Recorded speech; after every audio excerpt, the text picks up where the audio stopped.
am Andy's fiancée, and also his childhood sweetheart. One day, I saw him kissing another girl, claiming she was his good friend. I'm so annoyed with her, she's such a drama queen, so overly sensitive, he complained while embracing her.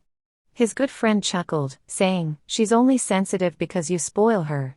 I told you to set boundaries with her, so she wouldn't dare to act like this. If you didn't listen, who's to blame? Oh, so that's how it is. Actually, I'm not completely dependent on him. Later on, as he wished, I left. But he seemed to have changed completely, saying he wouldn't marry anyone but me. Chapter 1. In the evening, Andy messaged me, asking me to bring some alcohol from home to the bar. I caught a cold yesterday, with a fever and dizziness. He knew about it. I'm feeling a bit unwell, can you get some drinks for me? I messaged him. He called me on the phone. On the other end, there was laughter. Quiet down. Let's see how our Andy handles his responsibilities as a husband. Ha ha ha. Are you willing, Andy? Your girlfriend is not feeling well. Among the cheerful noise, he spoke up. Have you eaten? I paused for a moment. Yes, I have. All the guys are waiting. Just delivering something shouldn't be so difficult, right? He said in a serious tone. You have the energy to eat, but not to come over. I took cold medicine, and now I feel dizzy, I replied in a hoarse voice. Andy, forget it, forget it. If you lose, just give the guys the money. A grating female voice spoke up. I recognized that voice very well. Andy's good friend, Alice. She chuckled, Andy is going to lose money today. It's all because his little wife doesn't listen. The laughter started again. A wave of disgust suddenly rose in my stomach. Lulu. Andy's voice, tinged with familiar impatience. I closed my eyes. Fine, I'll go now. Chapter 2. I hailed a cab and arrived at the bar. As I pushed the door open, I immediately saw Andy standing in the center of the room, locked in an intimate embrace with Alice amidst the uproar. The noisy atmosphere suddenly fell silent when they noticed me. Alice, sensing something was amiss, glanced at me from the corner of her eye and let out a sharp scream, pushing Andy away forcefully. It was as if she had seen a ferocious beast or a raging flood. Andy stumbled a few steps from the push and frowned as he looked at me. He appeared heavily intoxicated. As our eyes met, Alice, seemingly unintentionally, moistened her lips and stammered, Lulu, please don't misunderstand. We lost a game and are being punished. My gaze swept over her cool little tank top and white mini-skirt. Andy and his other buddies had praised her more than once. So pure and alluring. Oh, I walked over, suppressing my headache, and placed the drinks on the glass table. The drinks have been delivered. I'm leaving. Oh dear, Lulu, please don't be angry. Alice suddenly hugged my arm, smearing snot and tears on me. I turned around, furrowing my brow as I looked at her. All the guys present can testify that we were just fooling around as friends. If you misunderstand because of this, we would be so wronged. Huh? Misunderstanding. I turned my head and pointed casually at one of the guys, their other buddy. Then go ahead and kiss him too. Alice's face instantly turned pale. Lulu, how could you? How could you treat me like this? As she spoke, her eyes filled with humiliation, her eyes rimmed red like a wounded little rabbit. At that moment, one of the guys stood up.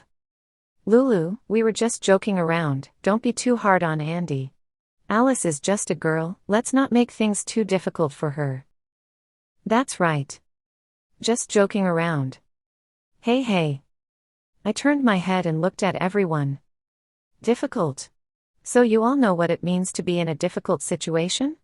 It wasn't difficult for you to make me deliver drinks while I was sick. The group fell silent, exchanging glances for a while, before turning their gaze towards Andy. Andy. Look at this. That's enough. I turned around, and Andy walked over, grabbing my arm. What's wrong with you today? We said it was just a joke among brothers, why are you being so stubborn?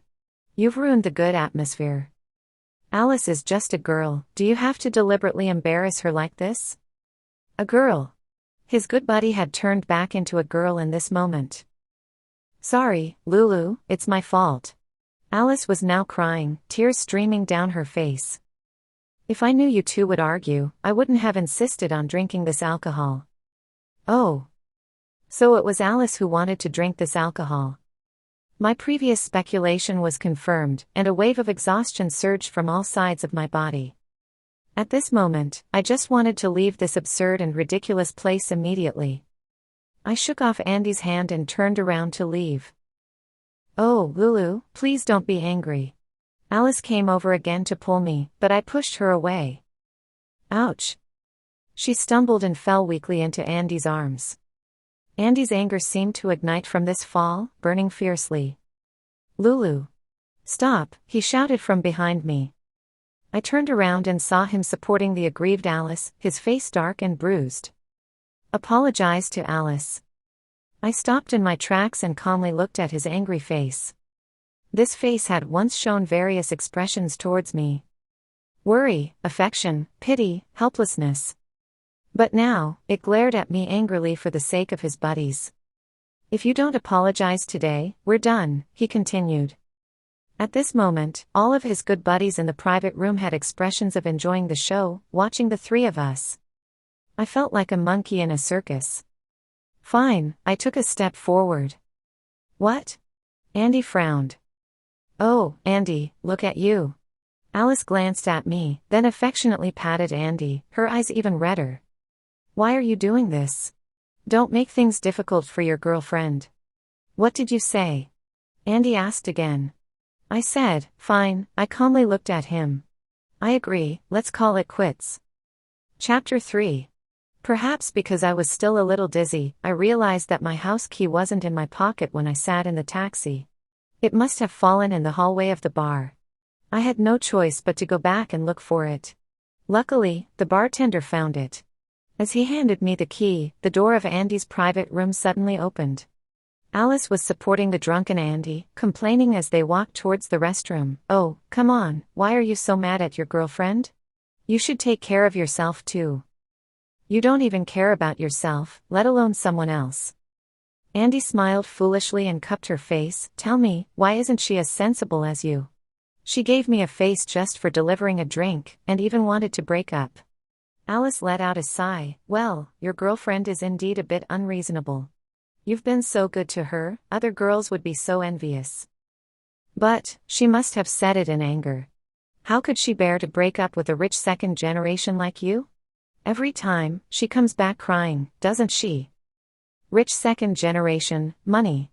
Andy paused for a moment. Maybe, like you guys said, she's with me for my money. After saying that, he muttered again, actually, sometimes I get really annoyed. Even though she's sick, I don't mind, but she keeps being dramatic. Andy, Alice sighed, I'm telling you the truth, you just don't like to listen.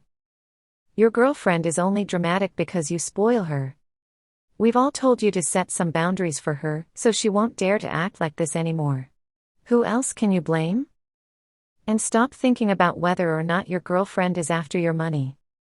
Look at how she has you wrapped around her finger. Even if she's after your money, you can't bear to break up with her. Don't make yourself unhappy. As they spoke, they both entered the accessible restroom of the bar, and the door locked from the inside. My stomach churned again. I turned around and walked away. Chapter 4. Maybe because I went out for a walk in the evening breeze, I developed a fever in the middle of the night. In my dazed state, I seemed to dream about the things that happened between Andy and me in the past. We both grew up together in an orphanage. I was always frail since I was young, and Andy was always by my side. He would chase away the other kids who bullied me, walk barefoot to find a doctor when I was sick, hold my hand, and in his innocent voice, say, Lulu, don't worry, I'll take care of you forever. And during a fire at the orphanage, even though he was already rescued, he rushed back in to save me. His shoulder got burned by a falling ember, leaving a permanent scar. At that time, I wondered, what kind of love could be more important than one's own life? I had no parents, no relatives. Andy was the best person to me in this world. So I told myself, Lulu, you must always be good to Andy. When we turned 16, Andy's biological parents found him. It turns out he was the long-lost heir of the Smith family. They took him back, and suddenly he became a wealthy person. But he didn't forget about me. He would secretly come to my high school, bring me food, medicine, and make a promise to attend the same university. And we actually got accepted into the same university.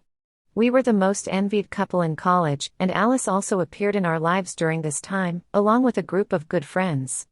Alice was a somewhat famous internet celebrity in the university town, known for her tomboyish personality. She seemed to have a lot of male friends around her, like brothers. The Smith family had a significant presence here, and I, who had experienced the ups and downs of life, could see what these friends around Andy were after. I reminded Andy more than once. But he didn't take it seriously. On the contrary, he enjoyed the feeling of being surrounded by these stars. After officially dating in college, Andy took me to the Smith family.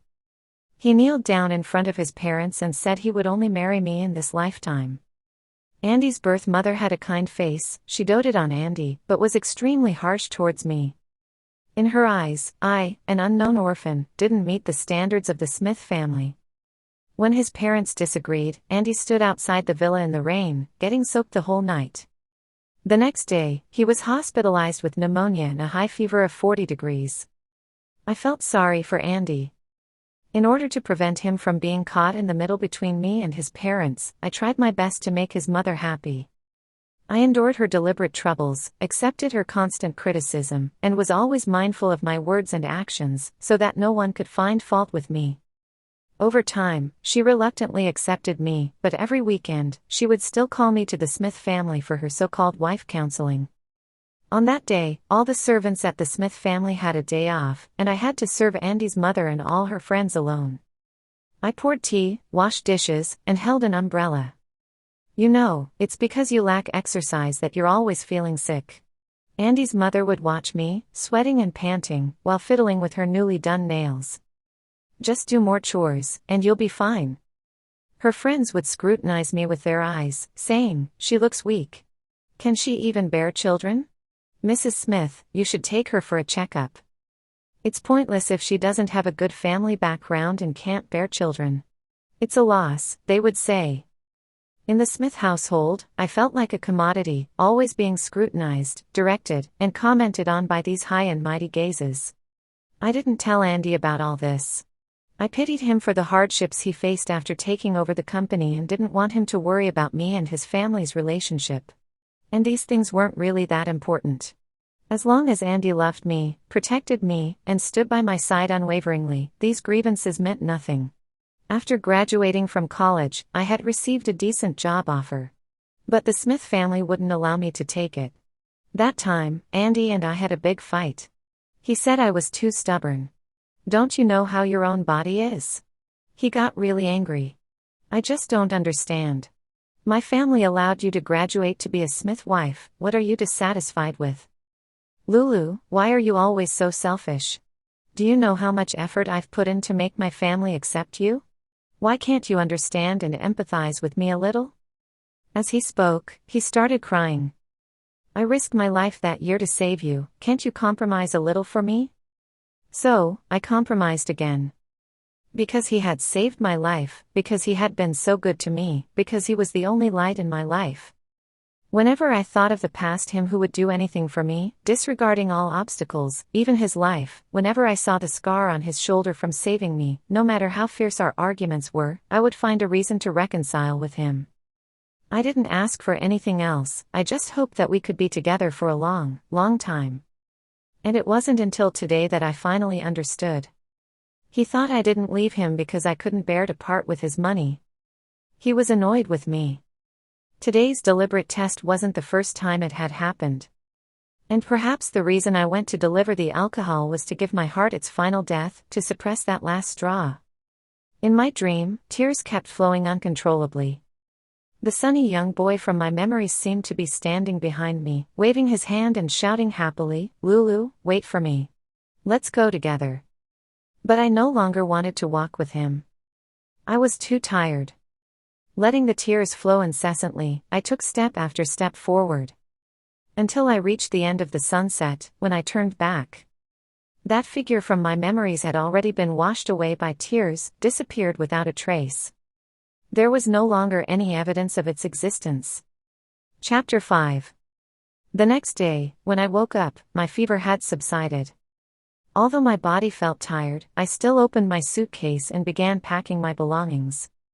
At that moment, the apartment door opened, and Alice's voice came through the bedroom door. "Andy, we agreed to go watch Slam Dunk this afternoon. I'll be wearing Shohoku's team jersey." Andy replied with a simple hum. My hands paused as I packed my clothes. Today was supposed to be the day that Andy promised to accompany me to meet my biological parents. A week ago, the people from the orphanage contacted me, saying they might have found my biological parents. They requested a DNA test using hair samples, and today was the day we would receive the results. When I first received the notification, I was nervous and apprehensive, but Andy promised to be there with me. But in just a few days, he forgot and made plans to watch Slam Dunk with someone else. The bedroom door creaked open. It was Andy. "What are you doing? Being stubborn again?" He frowned at me as I packed my things. "Don't you know how your own body is? I don't have time to go on a trip with you at this time." "You don't need to accompany me," I said softly. "We broke up last night, and I'm moving out today." "Hey." He paused for a moment, then suddenly started laughing. "Lulu, they all say I spoil you too much, but I didn't realize it before. But now, look at what you've become. Threatening to break up at the drop of a hat?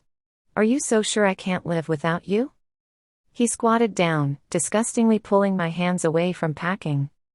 "That's enough from you. Wasn't last night enough to show off your power? Embarrassing me in front of my friends by deliberately making Alice uncomfortable, is that not satisfying enough for you?" A surge of anger rose in my chest, and I raised my head to meet his gaze. "Andy, first of all, I told you I wasn't feeling well, but you insisted on having me deliver the alcohol. Second, you were the one who kissed Alice first, and it was her who approached me. Third, it was you who brought up the idea of breaking up." I shook off his hand and zipped up my suitcase. "I never believed that you couldn't live without me, and I am not incapable of living without you. Is this how you find it meaningful?" He raised his voice. "Causing trouble every day, using your health as an excuse. Do I owe you something?" He started to lose control. "Lulu, don't you know how good I've been to you? I even risked my life for you back then. Last night was just about having you deliver some alcohol, to see how genuine your feelings for me are.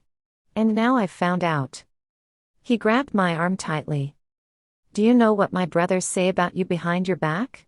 They all say you're a gold digger, and I'm a fool, and that you're only after my money. Can't you prove them wrong? But what have you done? I've done so much for you, what have you done for me? I wanted to verify things for myself, is that too much to ask?" I remained silent, and his anger intensified. "I truly loved the wrong person, is that what you want? You want to break up? Fine, I won't hold you back then. Before you walk out that door, you better think twice. The position of Smith's daughter-in-law won't be kept for just anyone." I lifted my head and looked into his lifeless eyes, dulled by the hangover. Through those eyes, I used to see a beautiful past, mutual support, sweet love, and a promising future. But now, all I could see was desolation. "Andy, you've succeeded," I whispered. "What?" He paused, confused. "Andy, you've finally succeeded. You've successfully disgusted me with this relationship, and you've successfully made me stop loving you." Chapter 6. I left the apartment. Andy didn't come after me. I hadn't rented a new place yet, nor did I have a job. I spent half the day at the KFC on the corner, applying light makeup to conceal the slight swelling around my eyes from crying all night. Just now, the DNA test results came out. Tonight, I will meet my biological parents. Andy had previously said that parents who would abandon a newborn like me were either disgusted by girls or had bad character. Now, coming to search for my biological family, they might be doing it because they know about my relationship with Andy and want to benefit from the Smith family's money and resources. And now that I've broken up with Andy, I wonder if they will be disappointed when they see me. I don't really know what family truly means. Andy once said he was my family, and his family was my family too. But in the presence of these so-called family members, all I felt was exhaustion and anguish. The sunset today is beautiful, with clouds rolling and unfolding in the sky, bathed in a warm golden glow. I sat by the window, watching the sunset slowly sink, and finally lifted my suitcase, walking out of the KFC. Chapter 7. The agreed meeting place was a hotel not far away. I was pulling my heavy suitcase, about to cross the road when suddenly an electric scooter came rushing towards me. In an instant, I couldn't dodge it, but someone behind me pulled me with great force, spinning me around along with the suitcase. The electric scooter zoomed past, barely grazing the edge of my skirt.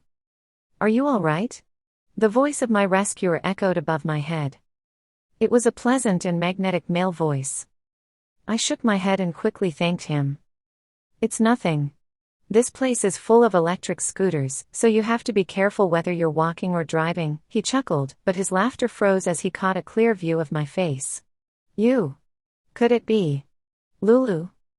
I was also taken aback. "I am Lulu, and you are?" "I'm your cousin's cousin," he smiled. "You have a striking resemblance to Aunt Sally. Do we even need a DNA test for this? The Parkers have become too cautious after being deceived. They're overly careful.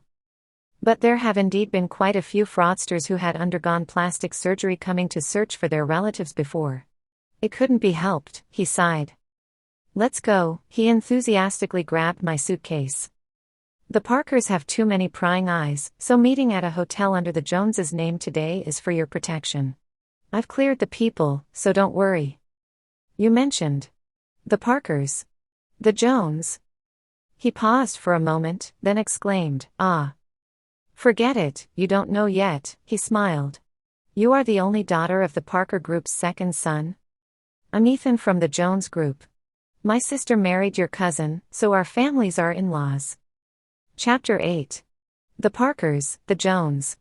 Before I could fully comprehend, I was already standing at the entrance of the hotel with Ethan. A group of people was anxiously waiting at the door, looking in our direction. At that moment, a beautiful lady rushed over and embraced me tightly. "Is it Lulu? Is it my Lulu?" She held my face in her hands, tears streaming uncontrollably. "It's really my child, Jerry. Our child has come back."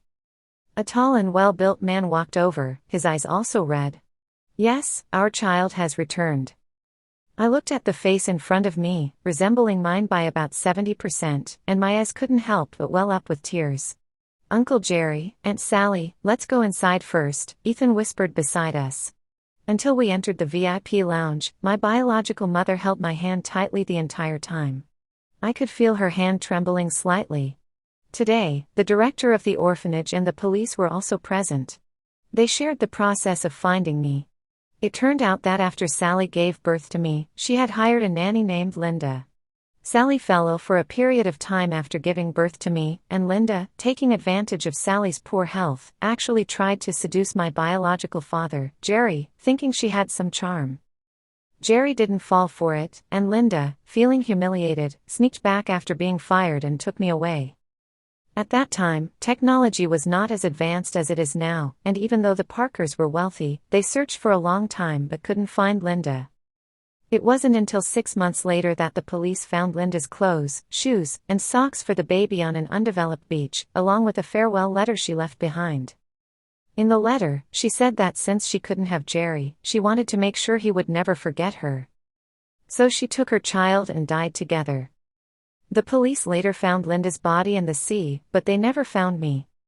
They speculated that I might have been eaten by fish. Over the years, even though most people assumed I had long been dead, my parents never gave up. Jerry and Sally never had another child. They held on to a glimmer of hope, searching and waiting. But Linda didn't actually kill me back then. Perhaps it was the last trace of goodness in her heart, or maybe she wanted to cruelly satisfy some of her own desires. She left me at the entrance of an orphanage in the neighboring county, along with a note saying my name was Lulu. Because my mother was unmarried when she got pregnant, she couldn't keep the child.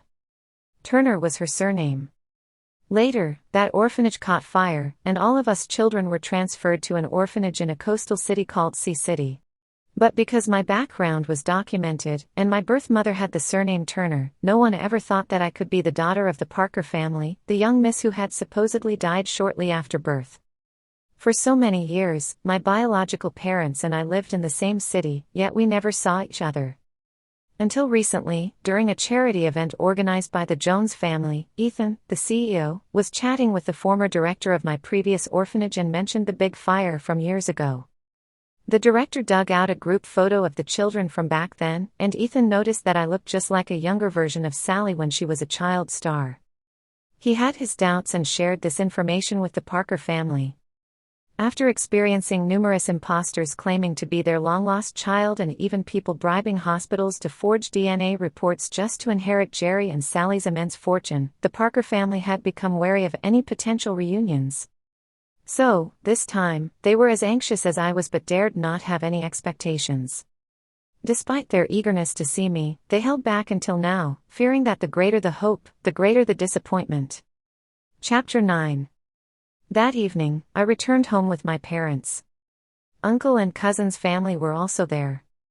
Mom held my hand and asked softly, "Lulu, we heard from the orphanage director that you were dating the young master from the Smith family. Is that true?" I hesitated. Your father and I don't mean anything else," she quickly added, "even though the Smith family is not as well off as ours, if you like him, we support you." I shook my head. "Dad, Mom, we've already broken up." Dad asked me what I wanted to do next and if I would be interested in learning to manage the company. I hesitated. I didn't have much work experience. "I'm afraid I don't have the ability," I said with my head down. "Lulu just came back, what's the rush?" Mom immediately complained. That night, I slept with my mother. I slept lightly, knowing that she woke up several times in the middle of the night, gently stroking my hair and quietly sobbing.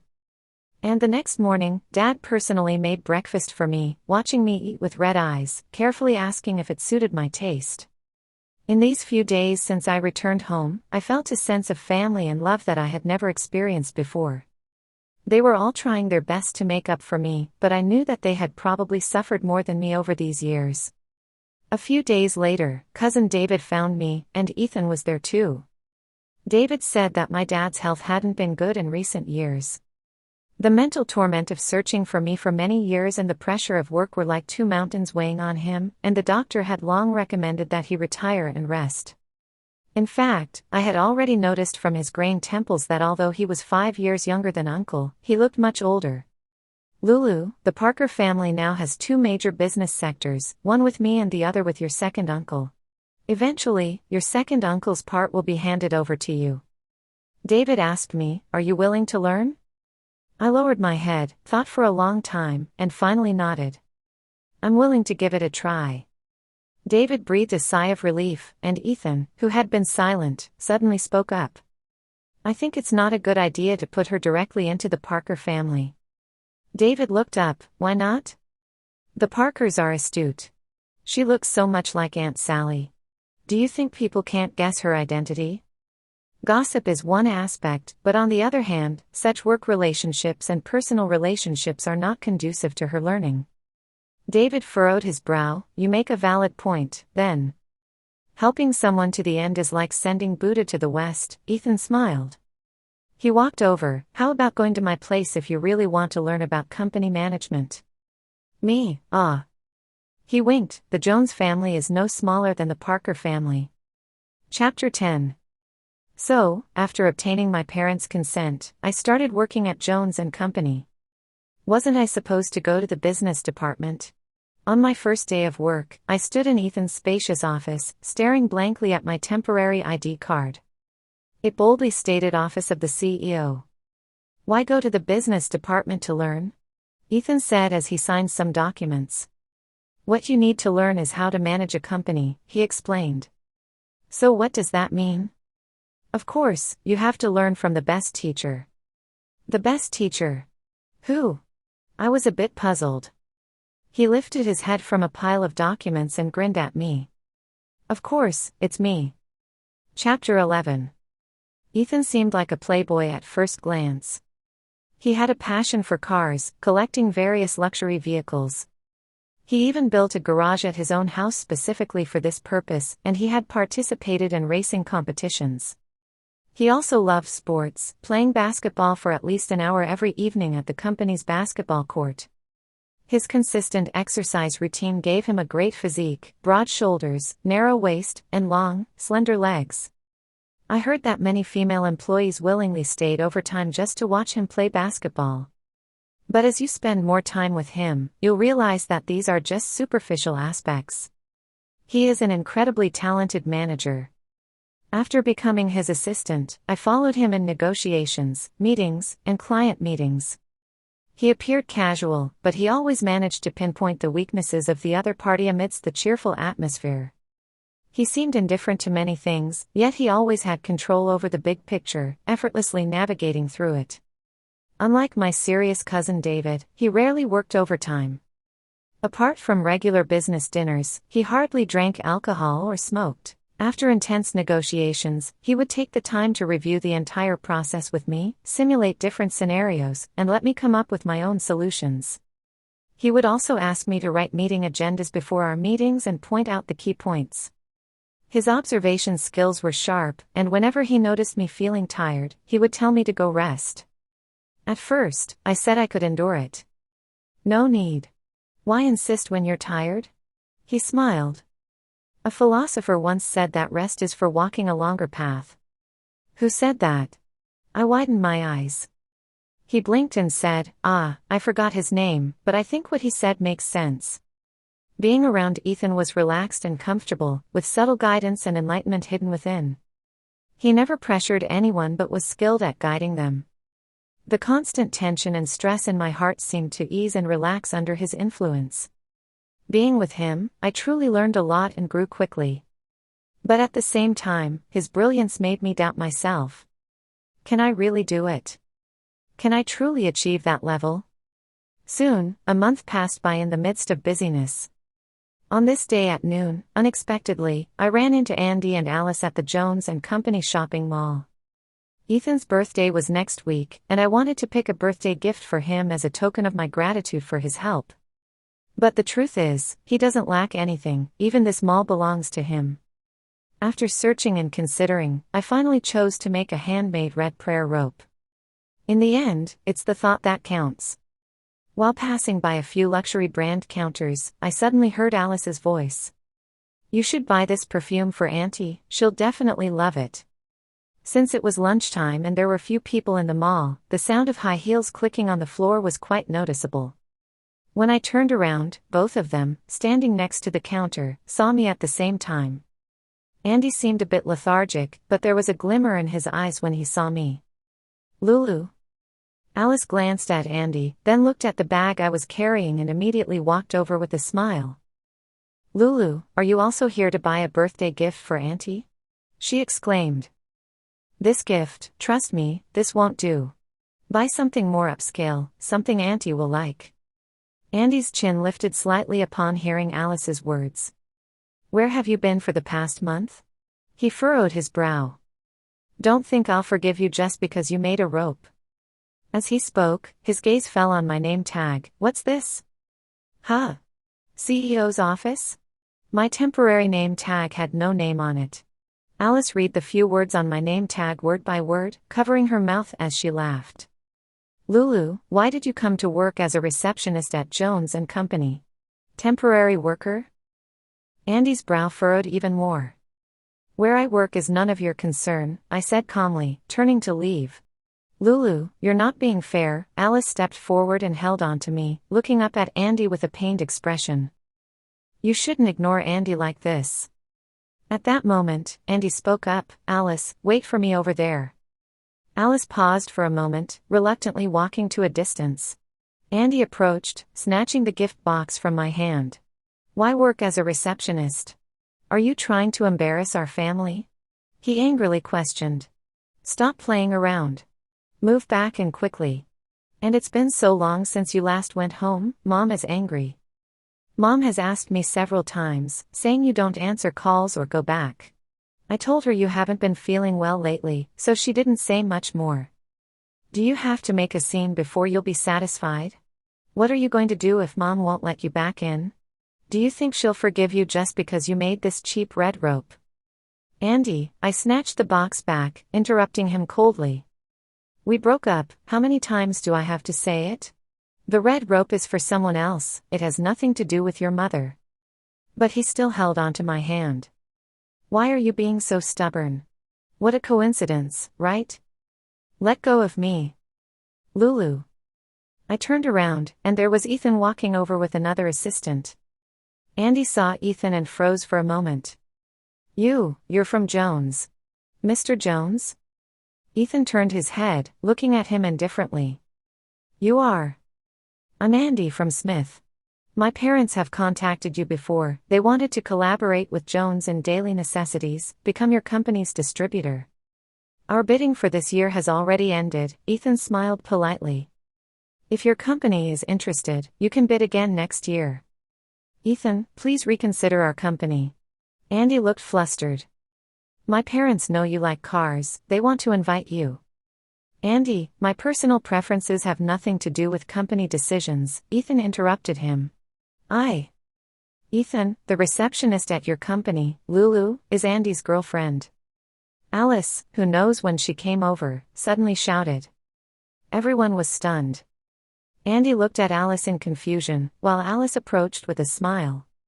President Ethan, Andy really means it. In order to impress you, he asked Lulu to become the receptionist at your company. It's up to you to give Smith and Company a chance, right, Lulu? She exclaimed. Ethan paused and looked at me. I am his ex-girlfriend, I corrected. Ethan, President, and he quickly caught on to Alice's intentions and smiled broadly. Lulu and you are just playing around. We haven't broken up. She came here today specifically to buy a birthday gift for my mom. Lulu doesn't know much, but if she has caused any trouble, please forgive her. But we genuinely want to get to know you. It's been so many years, and Jones and Company hasn't collaborated with Smith and Company. We find it a pity. I'm not asking about ex-girlfriends and ex-boyfriends, Ethan ignored him and turned to me directly. When did you become my receptionist? Before I could speak, Alice interjected, Lulu, this is still fake, right? Forging an employee badge, this. Andy's face grew darker. Ethan, President, actually, I just wanted. I understand what Andy means, discussing cooperation, right? Ethan waved his hand. Talk to my assistant about that. Andy's face lit up with excitement. Great. So, who is your assistant? My assistant, Ethan looked at me, since you two already know each other, I won't introduce her. With that, he reminded us, but she's very busy, so remember to make an appointment in advance. Chapter 12. When Ethan and I left, Andy and Alice were still standing in the same spot. They looked thunderstruck. Why did you make me talk to him? I asked after explaining my relationship with Andy. He pondered for a moment. I heard from David that Aunt Sally wanted to give you the golf club under Parker's name, but you declined. I nodded. Parker's golf club was actually a high-end gathering place for socialites in our hometown. There were certain criteria for membership, and my mother had been the club president. These ladies are quite sharp, and I'm a bit afraid I won't be able to handle them. He pondered again. So, it's a good opportunity for you to practice. I wanted you to handle Smith and Company, for 2 reasons. First, I wanted you to have a chance to practice. I've seen the materials submitted by Smith and Company before, and they are well packaged, but there are hidden flaws. This is an opportunity for you to see if you can spot them. Consider it a little test for us. And second, that Andy, isn't he your ex-boyfriend? So what? I didn't quite understand. Do you know? You used to be a lot like my sister, he sighed softly. Girls tend to unknowingly give too much in relationships and end up getting hurt too much. Although I don't know the reason for your breakup, judging from his behavior just now, he doesn't seem like a considerate boyfriend. So, I'm giving you full authority in this matter. If you want to meet him, go ahead. If you don't want to, then don't. If you can detach yourself emotionally and negotiate with your ex-boyfriend, then nothing else will be difficult for you in the future. Of course, if you can't detach yourself emotionally, feel free to make things difficult for him. It's up to you. Is that okay? I widened my eyes. By giving me this authority, aren't you being biased? What's wrong with that? He chuckled. Didn't David tell you? I'm someone who always supports family, regardless of reason. I thought for a moment. Does this mean I'm using borrowed power? Do you think I'm raising a fox? He raised an eyebrow in response. I'm raising a little tiger. Chapter 13. After a few days, Andy arranged a meeting and sat across from me with a grim expression. I didn't really want to make things difficult for him, as Ethan had suggested. Detaching myself emotionally, this was a valuable learning experience. Approaching the conversation with a professional attitude, I started discussing the issues with the materials, but he suddenly interrupted me. How did you become Ethan's assistant? He asked. I paused for a moment and replied softly, Mr. Andy, we are discussing business matters. What have you betrayed? He raised his voice. What? I was taken aback. It's difficult to secure a position at Jones' company at the grassroots level. You haven't had a job since you graduated, so how could you suddenly become his assistant? His eyes turned red, and he grabbed me forcefully.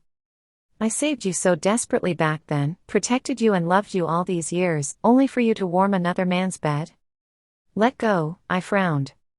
I won't let go. He stubbornly held onto me, pulling me into his embrace. Have you forgotten? You are mine, you have always been mine. Ethan, what right does he have to have you? Did he ever save you? He's just a little richer than me. Lulu, open your eyes, he can have any woman he wants, he's just playing with you. When he gets tired of you, he'll toss you aside like garbage. No man in this world can treat you better than me. Wake up. Andy. Let go. Now, let's quit our jobs and get married after Mom's birthday. Even if we offend Jones' company, we'll never have any business dealings with them again. Andy. I pushed his hand away. He turned his head, his eyes already swollen. I really love you, why don't you understand? I looked at him calmly. We've already broken up, why don't you understand? What breakup? We just had an argument. I shook my head. Andy, it's not that you don't understand, you're just used to it. Over the years, every time we fought and talked about breaking up, I always ended up back by your side. But this time is different, I returned the documents to him. I've written down the issues with Smith and Company's business on there. It's unlikely to meet Jones' company's requirements. Similarly, it's the same between us. We can't go back, it's just not possible. Chapter 14. After Andy left, I sat alone in the conference room for a long time.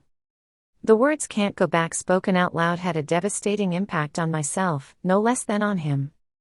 The person I once admired and liked so much has come to this point today. My phone vibrated, it was a message from Andy. I know I was wrong. It was my fault to drink too much that day and have you deliver the wine. It was only later that I discovered the fever-reducing medicine on your bedside and realized that you were really sick. Lulu, I don't care about whatever relationship you had with Ethan during this time. As long as you come back to me, I want you. Come back. If you ignore me, I will still find you, keep looking until you change your mind. Lulu, after all these years of emotions, you can't just let go of me. Finally, he sent a photo. It was the scar on his shoulder. Suddenly, I felt so annoyed, like a lump of soaked cotton blocking my throat. That feeling of not being able to breathe, which used to happen so often, came back.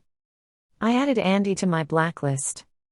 The sun was setting, and outside the floor-to-ceiling windows, the city lights were just coming on, a scene of bustling activity. So, you're here. The door opened, and I turned around. It was Ethan. He walked up to me. I heard you met with Andy today? Didn't go smoothly? I nodded. Yes, I intended to handle it professionally, but emotions still got to me. That's normal. You're already doing great, he nodded. After all, you're not a robot. But sitting in a managerial position, there will be many people trying to influence your emotions and decisions in the future. It's a test you have to go through. I know. However, if your brother finds out that you're in a bad mood because of the work I assigned you, he'll probably want to kill me, he chuckled, walking towards the door. So, for the sake of my life, today's work is over. Next, Ethan will take you out to have some fun. Chapter 15. Ethan somehow managed to get 2 bicycles. He took me on a ride through the summer night, weaving through the streets and alleys, indulging in various street foods. At each stop, I felt like a little animal being fed, eating stinky tofu, fish cakes, fried cakes, chicken skewers. The cool night breeze rustled my hair as I looked at Ethan across from me, watching me eat. I couldn't help but ask. Why do I feel like you don't have many worries? How can I not have any? He smiled, casually tucking my loose hair behind my ear. I have plenty of worries. He talked about taking over the Jones Company recently. Do you know? During my inauguration speech, my palms were sweating, and I felt like my voice was trembling. The board members are all my grandfather's generation. They are all cunning individuals. I was anxious at that time, hoping to gain everyone's approval. I even had dreams about meetings in the middle of the night. And then I realized that I didn't actually need their approval. All I needed to do was be myself, please myself, and they would naturally submit. But abilities also have their limits. I lowered my head. I've never been good at socializing since I was young. Because of my weak health, I always spent time alone. I was different from Ethan. He was strictly groomed according to the standards of the Jones family as the successor, while I had lived as an ordinary person for over 20 years. He shook his head. No, you can do it. Want to give it a try? He asked. Ethan took me to a basketball court with colorful lights. It was just the 2 of us. I had never played basketball before, and I was never good at sports, but he said he would teach me how to shoot. Like this, raise your hand. Aim, here we go. He patiently corrected my movements over and over again, with the attitude of a real coach. Why do you like playing basketball? I couldn't help but ask out of curiosity. Because playing basketball is cool, he adjusted my posture. Have you seen Slam Dunk? I shook my head. Before, I always thought that anime protagonists and idol drama leads were really good at basketball, so I practiced hard and imagined myself as one of them. But later on, basketball became my most direct way of relieving stress. The exhilarating competition, the thrilling battles, often make you forget about other worries and focus on the present. I tried shooting another ball, and clang, it went in. I couldn't help but cheer happily and high-five him. So, basketball became a daily exercise for me, he continued with a smile, but it's no longer about becoming an idol drama lead, since my name doesn't really suit idol dramas. Your name? I asked. He threw the ball to me. When I was born, I used to cry a lot. My mom wanted me to toughen up, so she gave me the name Ethan. Huh? Where's the toughness? I patted the ball, without thinking. He froze. I froze too. The cool breeze blew, and while holding the basketball, I suddenly felt like I was holding a scorching hot coal. After a while, he chuckled lightly, Can you drive? I don't drive. I immediately retorted. He couldn't help but cry and laugh. I meant, can you drive my car? The drink I bought at the basketball court earlier has alcohol in it. My face turned red in an instant. Lulu, you might as well just hide in the cracks of this basketball court. I can, but I haven't really driven much, I stuttered. Andy used to say that my health wasn't good, so he never let me drive. And thinking of Andy, I suddenly realized that since I went out with Ethan, I haven't thought about him at all. Chapter 16. Ethan called his driver to bring the car and took me to a suburban drive-in theater. The movie playing was Slam Dunk. When I was a kid, I loved Hanamichi Sakuragi the most, and it's still the same now, he said softly after it ended. This movie has different opinions from people, and I don't understand why they chose Sendo as the main character. I do have some regrets, but I understand the author. We all want to become geniuses like Sakuragi, but most of us, just like Sendo, have to work our way up from being ordinary. As long as we be ourselves, work hard, and never give up, there will be opportunities for a game-winning shot. Even if we don't score, just stepping onto the court is without regrets, right? The big screen played the ending song, and suddenly, I understood the meaning behind his words. "Thank you for today," I whispered. I'm actually quite sensitive and observant. I had long noticed that everything that seemed casual tonight was carefully planned by him. He did all this to help me regain my confidence, to break free from the emotional turmoil, and to break out of the cage I had woven for myself. You're too easily moved, silly. You'll be deceived by men like this. I'm thanking you. Why are you ruining the atmosphere? I widened my eyes, pouting, and said indignantly, "It's because I feel that you care about me and my well-being, that's why." He raised an eyebrow. A gust of wind blew, and the leaves rustled. He opened his mouth to say something, but I couldn't hear it clearly. "Well, I only care about the ones I like," he finally said. Chapter 17. The next day, I told my mom that I was willing to take over the golf club. I wanted to give it a try. My mom was thrilled and quickly arranged everything. That day at the club, my assistant said there was someone outside looking for me. Me? Yes, Mrs. Smith heard from somewhere that the club was being handed over to Miss, and she came with a gift, insisting on seeing Miss. I furrowed my brow. Sure enough, when I went outside, it was Andy's mother. She was holding a box in her hand, and her ingratiating smile disappeared the moment she saw me. "Lulu, what are you doing here?" She widened her eyes. "Alice told me a couple of days ago that you were climbing the social ladder with the Jones family, and I didn't believe it. Who is this wild man you're accompanying?" "I've long told my son that you're no good," she sneered, even taking out a camera to take pictures. "Now I've caught you red-handed. Don't think that just because you're with a man, you can gain membership to this club. This club is not easy to get into, it's not for just anyone." I looked at her calmly, sitting at the tea table, pouring myself a cup of tea. "Indeed, it's not for just anyone.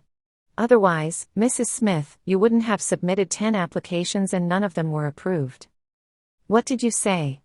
She raised her hand in frustration. "Lulu, let me tell you, with your current behavior, I will never agree to you entering the Smith family in the future."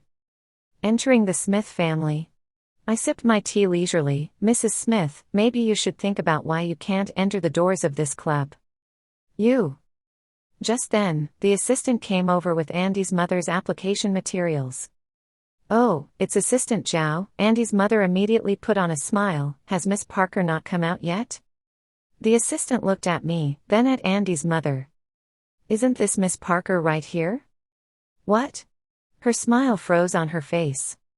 She looked at me, then at the assistant. "Assistant Zhao, you're joking now." "What joke am I making with you?" The assistant was puzzled. "Our miss is quite busy today, and we specially made time for you to interview." "Miss," she turned to me, "do you need any more documents?" "No, that's not necessary." I threw the documents on the table, stood up. "The interview is over." Wait a minute." After a moment, Andy's mother seemed to realize something and hurriedly caught up, grabbing my sleeve. "Lulu." She forced a smile.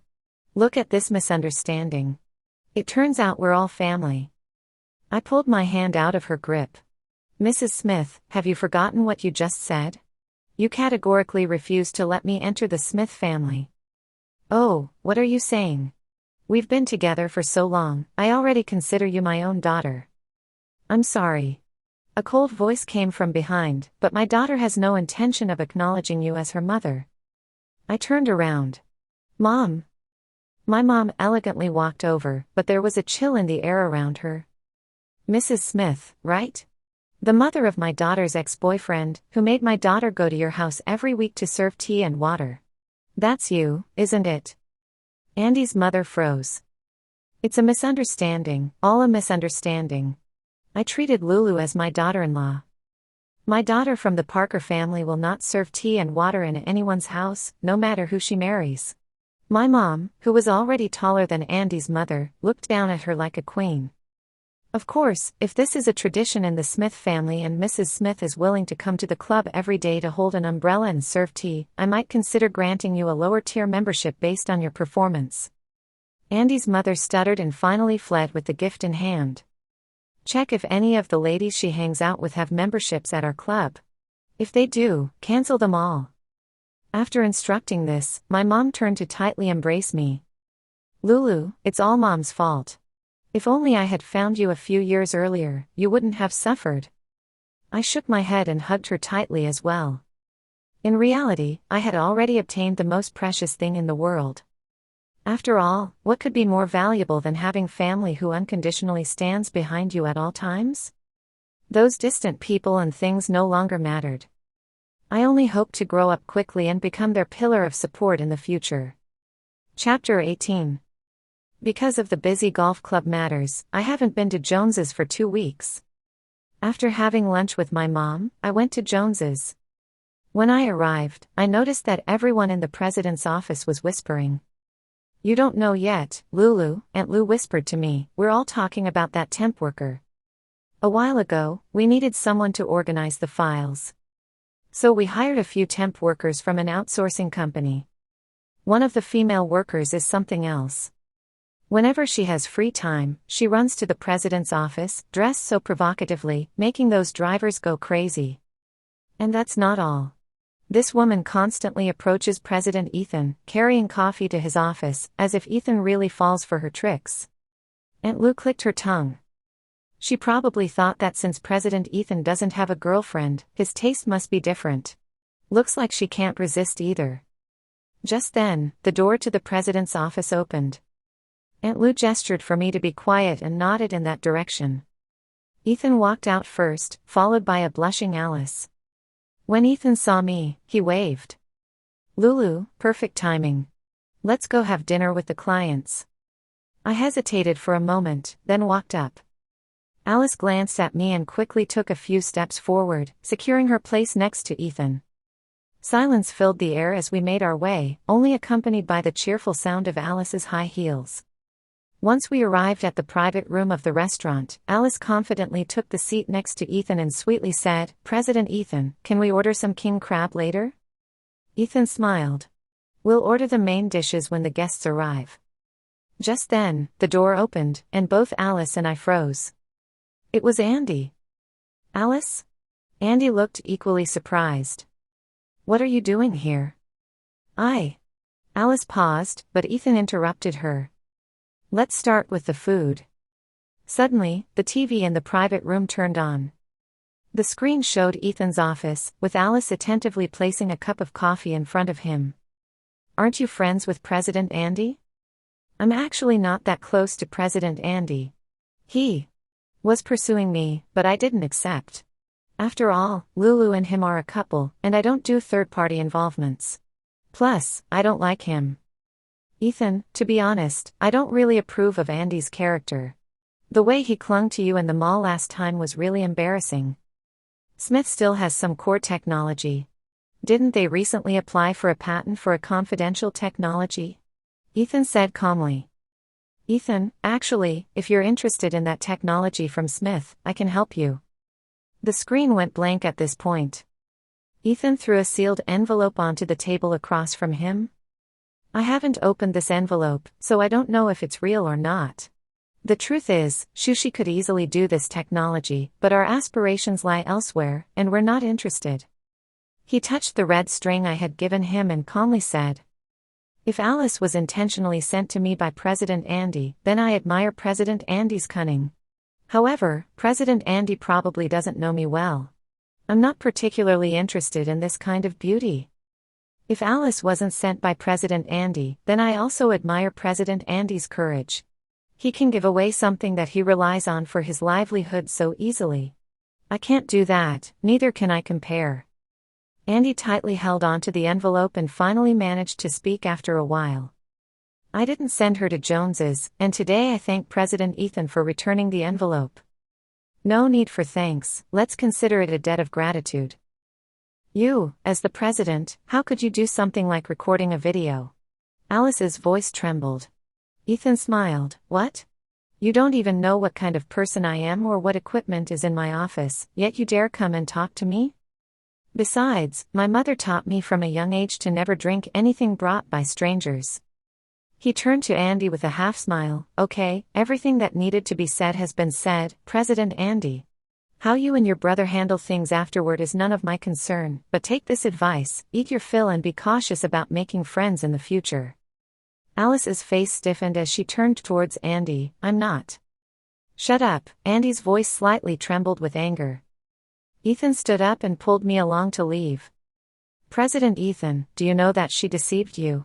Alice suddenly stood up, shouting. Lulu is a treacherous woman. She cheated Andy out of his money before, and now she's cheating you. You've been blinded by her. You're truly a fool, you know that? Ethan paused his steps and chuckled lightly. Is that so?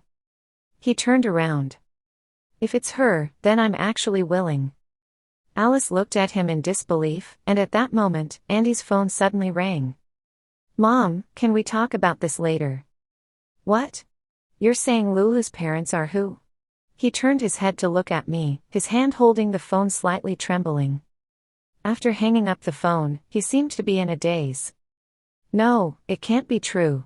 My mom said you're the daughter of the Parkers, but Lulu, you're not surnamed Turner, right? Parker. Daughter. The rumored heiress of the Parkers who was supposed to inherit half of the family fortune? Alice froze at the same time. Is there a mistake? Her surname is Turner. I haven't been surnamed Turner for a long time, I said softly. My surname is Parker. Lulu Parker. Chapter 19. After leaving the private room, I could faintly hear Alice's crying and the sound of their argument. There seemed to be the sound of glasses breaking as well. I frowned and called the hotel manager over. Go and see what they've damaged and make them pay for it in full. In the afternoon, Ethan accompanied me to the car dealership to pick up my new SUV. David and Rose came along too. You're bringing my sister into the wild, David joked with Ethan. This car is too much for an average girl to handle. She chose it herself, didn't she? Ethan raised an eyebrow. At best, I'm just her training partner. In the evening, the Parkers hosted a business dinner, primarily to introduce me to the business community in Haicheng. Everything went smoothly, but during the media interview segment, there was suddenly commotion at the entrance. It was Andy's mother. She said Andy had committed suicide. I beg you, Miss Parker, Andy risked his life to save you back then. She rushed in, kneeling in front of me in front of all the reporters. If you don't want him now that you're back in the wealthy family, he will truly die for you. Andy's mother wailed, and the reporters started taking photos, causing chaos. In the lounge, my family and Ethan were present. Lulu, don't worry, you don't need to go to the hospital. Mom and Dad will take care of it, my dad said. We've informed the media, so no photos will be leaked today, David said. Lulu, you've had a long day, why don't you rest for a while? I lifted my gaze and locked eyes with Ethan sitting across from me. I shook my head. Dad, brother, since I'm going to take over the Parkers' enterprise, I shouldn't rely on you to solve problems anymore. This matter started because of me, so I will personally put an end to it. Chapter 20. Despite that, my family insisted on accompanying me to the hospital. In the hospital room, Andy lay pale on the bed. As soon as he saw me, he grabbed my wrist. Lulu, he cried, tears streaming down his face. I knew you would come. You wouldn't abandon me. Andy, you said you couldn't live without me, was it all for the Parker family's money? He froze. What? What are you saying? He seemed deeply hurt. How could you think that of me, Lulu? How could my feelings for you be related to the Parker family's money? So you knew as well, that saying something like that would hurt. I said. Silence filled the air. He suddenly became flustered. Lulu, One by one, I unraveled his fingers from mine.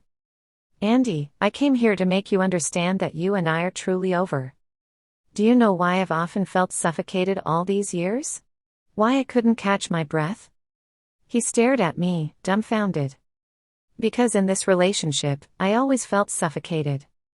Suffocated by love and affection filled with pressure, suffocated by doubts and tests, suffocated by countless moments of disappointment and despair, suffocated by endless internal conflicts, suffocated by my own fragility and unwillingness. Do you still not understand? I used to desperately convince myself that everything you did was for my good. But love is not about imprisonment, repayment, or constant suspicion. True love doesn't require tests or demand equal reciprocation. It requires unconditional trust and willingly giving of oneself. When you doubted our love because of a few words from others, when you maintained ambiguous relationships with other girls despite knowing it, when you repeatedly blamed our relationship's breakdown on me, that's when we ended. That's the ultimate reason we couldn't be together. So you wanted to break up with me a long time ago, didn't you? His voice trembled with tears. I know you don't love me as much, but I love you more than my own life. Yes. Andy's mother suddenly burst into the room, crying out. My son saved you. Who else in this world could be better to you than him? You can't be heartless. My father and uncle stepped forward, blocking Andy's mother. Andy, you always claimed that you saved Lulu's life, but we retrieved the relevant records from that year. It's true that you rushed in, but as soon as you entered, you encountered the 2 firefighters who had already rescued Lulu. At that time, Lulu was unconscious. When she woke up, you told her that you saved her, deliberately concealing the existence of those 2 firefighters. Due to the chaos at that time, and later when you both left for the seaside welfare home, this incident was kept hidden by you. You were just afraid of her leaving you, using this incident to make her feel grateful and guilty towards you. Andy's mother stood still, shocked. What? How is that possible? My son wouldn't lie. We have found the 2 firefighters.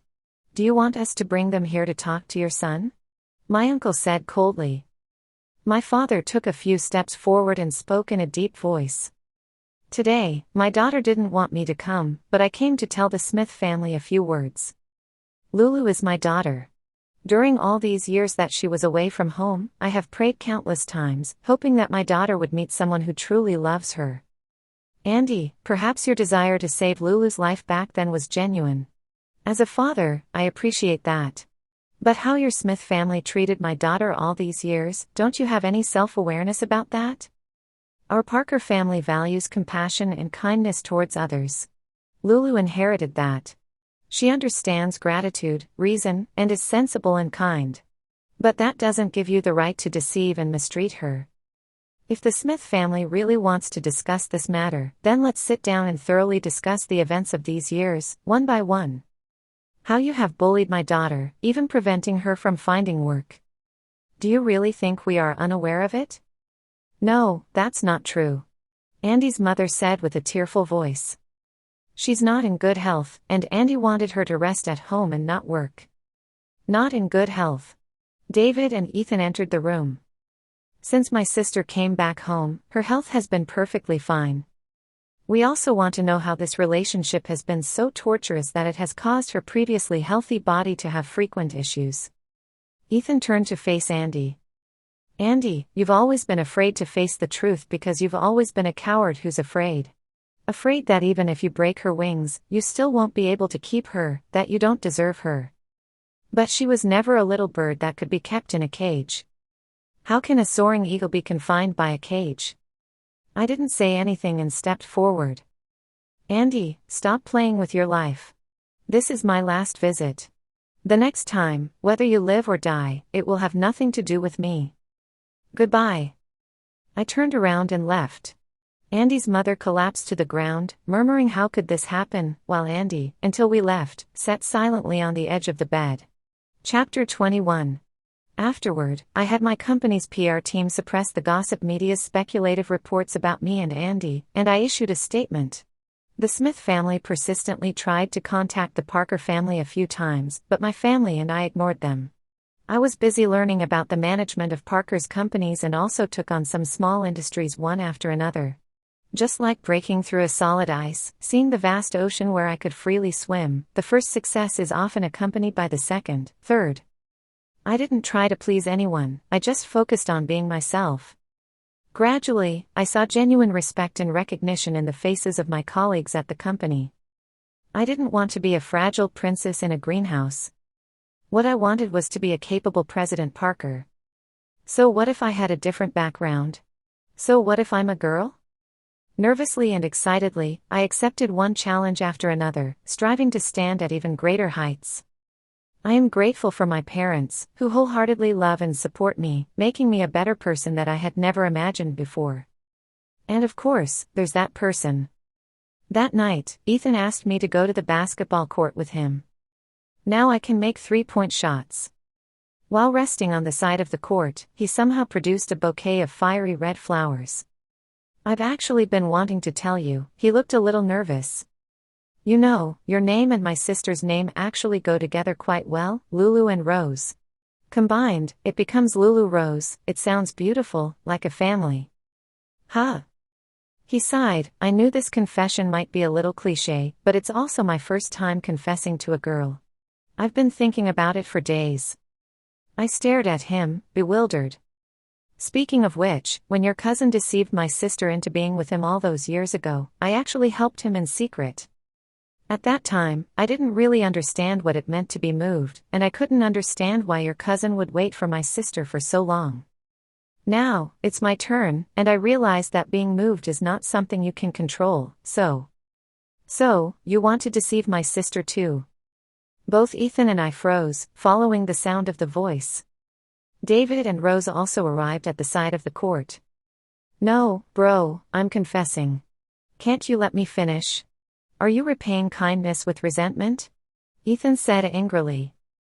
When my sister was with you back then, how much effort did I contribute? He continued.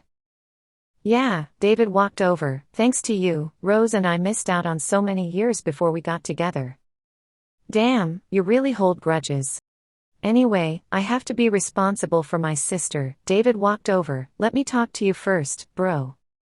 Lulu, I know Ethan better, David said.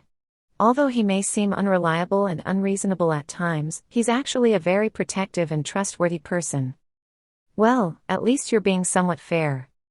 But when it comes to matters of the heart, it's still important to think carefully, David said, especially when it comes to accepting a marriage proposal, you need to be cautious. Ethan remained silent.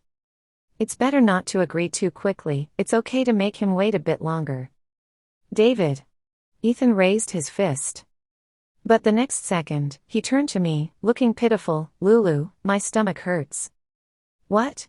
I was startled, about to go closer, but David suddenly stopped me. Are you trying to deceive my sister right in front of me? Do you think I don't exist? And can you stop stealing my lines? David crossed his arms. Stomachache is our trademark as CEOs, can't you be more innovative? Ethan jumped up in anger. No, which CEO doesn't have a stomachache? I can be sunny, lively, and enthusiastic, but I can also have these kinds of illnesses. I looked at the two of them competing with each other and suddenly laughed. Bro, thank you. I turned my head and looked at Ethan. Ethan, the old me was always hesitant, lacking confidence in myself. But, just like how you taught me to play basketball, you have to bravely lift the ball first, try, and then you have a chance to score, right? A good partner won't let you stay in one place together or trap you in a cage, they will walk alongside you. So, I also think. I smiled. Lulu Rose, it really sounds like a family. Chapter 22. That night at the basketball court, Ethan set off a lot of fireworks. I quietly leaned against his shoulder, watching the sky fill with vibrant colors. When David and Rose were about to leave, Ethan, with his hands in his pockets, stopped David. There's something else I haven't mentioned. What are you planning to do about the Smith family? I originally didn't plan to bother with that clown anymore, but without giving him a lesson, he might not learn his lesson and continue to be a nuisance in the future. A lesson, huh? David looked up and glanced at the sky. The wind is picking up, he whispered. So, what about it? The two of them stood side by side, looking up at the sky together. Bankrupting the Smith family. At that moment, Rose, who was standing nearby, twitched the corner of her mouth. She leaned in and whispered softly. My husband has recently started reading BL novels, and it seems like my brother is into them too. When they have free time, they even discuss their thoughts and feelings about the books. What should I do? Now it's even becoming a plot. We exchanged a glance and couldn't help but laugh. The CEO who reads novels. It's truly frightening. Chapter 23. The financial scandal of the Smith family quickly made headlines. During the investigation into the Smith family, more issues were discovered. Counterfeit goods and substandard products were exposed one after another. The Smith family's financial chain broke, and no bank was willing to lend them money anymore. Those who commit many injustices will meet their downfall, Ethan sighed. David and I simply brought to light the good deeds the Smith family has done over the years. Their fate is now determined by the deceived consumers. Occasionally, I would hear news about Andy and Alice from my former university classmates. After the downfall of the Smith family, all of Andy's close friends cut ties with him. Everyone was afraid he would ask them for money. Alice and Andy had a falling out. On one side, the Smith family accused her of stealing company secrets, and on the other side, several boys' girlfriends exposed her ambiguous chat records with the boys. The situation escalated, with one girl taking it to the extreme and physically assaulting Alice. Alice's appearance was ruined, and she is currently in a legal battle with that girl. But all of this has nothing to do with me. Ethan and I are preparing for our wedding. On this day, I parked my car on the side of the road to buy something. When I came out, I saw a girl looking at my car. When she saw me, she seemed a bit embarrassed. "Sister, I really like your car, but if I drive this, will people say I don't look like a girl?" I smiled and replied, "If you like it, why bother caring about what others think?" She hesitated and said, "Because in social situations, you always have to consider fitting in." I shook my head. In social situations, first and foremost, you should consider making yourself comfortable and pleasing yourself rather than pleasing others. I smiled and added, "This car is comfortable and stylish. Do you want to sit in it and experience it?" Her eyes lit up, but after thinking for a moment, she shook her head and said, "No need, sister. I'll save up enough money next month and buy one for myself." After the girl left, I received a message from Ethan. "You know, for our wedding ceremony, should I change my name to Sebastian? It feels more like a romantic drama that way." He had been pondering over this for days. "No need, I like the name Ethan. It sounds strong," I replied. In no time, a message came back. "Thank you for your praise, my lady. As your husband, I will uphold the family name." I couldn't help but burst into laughter. I looked up, and the evening sky was beautiful. Today and tomorrow, it will be a good weather.